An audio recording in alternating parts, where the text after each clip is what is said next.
వేసవి ఉదయం వేడిగా మెరుస్తోంది. ఒక కాకికి తీవ్ర దాహం వేస్తోంది. అడవిలో గాలిసట్టులేని వేడికిలో పక్షి తుమ్మరంతో చల్లని నీటిని వెతుకుతోంది.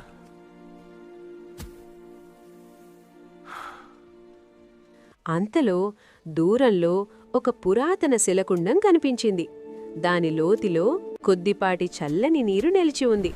ఆశతో కాకి దానిని తాకాలని ప్రయత్నించింది.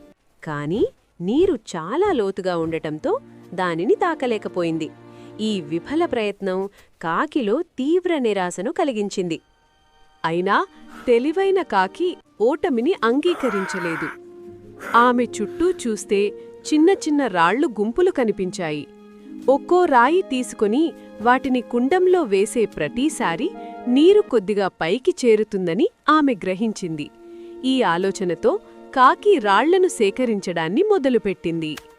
కాకి పట్టుదలతో పనిచేసింది. ఒకటి తరువాత మరొకటి రాళ్లను తీసుకుని వాటిని కుండల్లో వేసింది. ఒక్కో రాయి వేయగానే నీటి స్థాయి కొద్దిగా పైకి ఎగిసిపోతూ వచ్చింది. చివరికి నీటి స్థాయి పెరిగి కాకి దాహం తీర్చుకోవడానికి సిద్ధమైంది. తన దాహాన్ని తీర్చుకుంది. దీని చూసి కాకి ఆనందంతో ఊరాడింది. ఈ సంఘటన మనకు చెబుతోంది, పట్టుదల ఉంటే మార్గం తప్పక దొరుకుతుందని, సంకల్పమే విజయాన్నందిస్తుందని పాఠంగా నిలిచింది.